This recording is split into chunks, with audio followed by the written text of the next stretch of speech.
Hello and good morning, everyone. The date is April the 9th.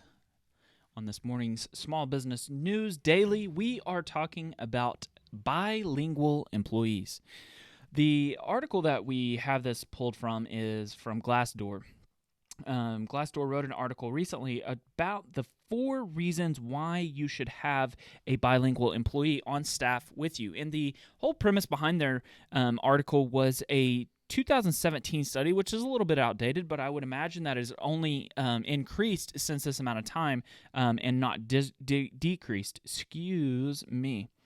It talks about how people who speak more than one language have a different set of capabilities than other people. And in that vein, they talk about how it says people who speak more than one language often have impressive communication skills and may have traveled the world or been exposed to different cultures. I tend to agree with that. In our industry, the feed industry, especially a lot of the horse industry in Oklahoma, has a ton of bilingual people and specifically Spanish-speaking people.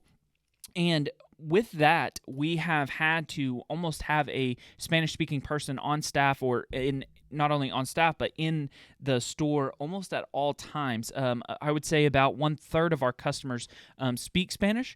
Now, out of those 1/3, a lot of them are able to communicate in English, of course, but it is very important to our industry specifically to have a bilingual person. So the article goes on to say a 2017 study by the New American Economy shows that the demand for people who speak multiple languages has more than doubled since the 1980s, especially in industries which require a lot of human interaction.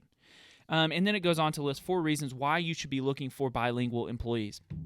And in this article, I do think that it is talking a lot to major corporations and large businesses in particular. However, I think that a lot of people underestimate the value that a bilingual person has in their certain industry.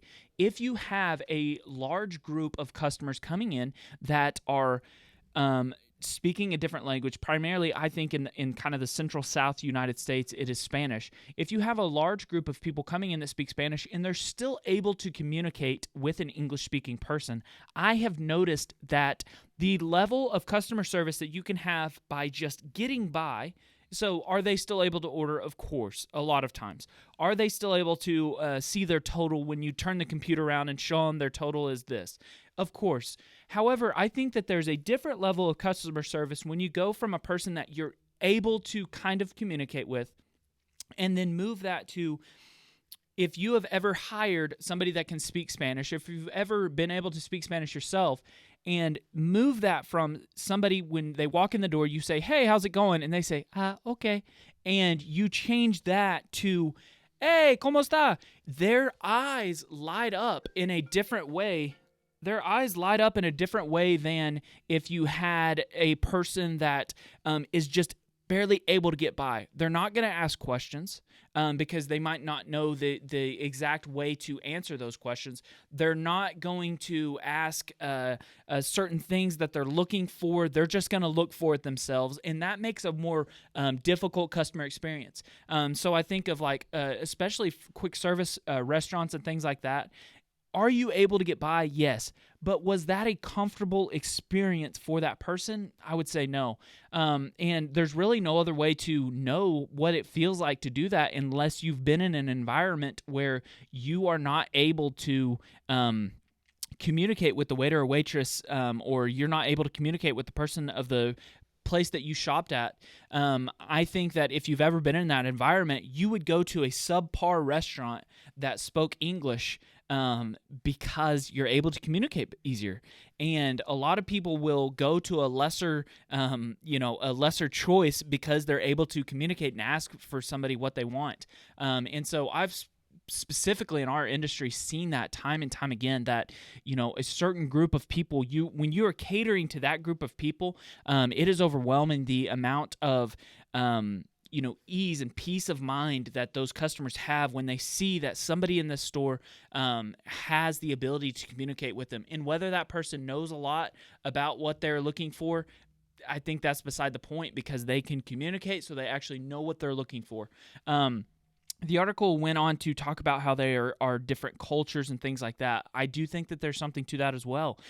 We have seen the amount of different products in the horse industry that you might carry because a certain sect will order those type of products, and that's not racist. It's not being uncultured or anything. I think that is catering to different cultures, which is a great thing to do as a business owner.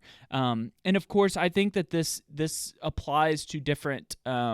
This applies differently to different industries. So, of course, if you have 2 employees, you can't be looking for, somebody that speaks Spanish because you're going to start catering to that person.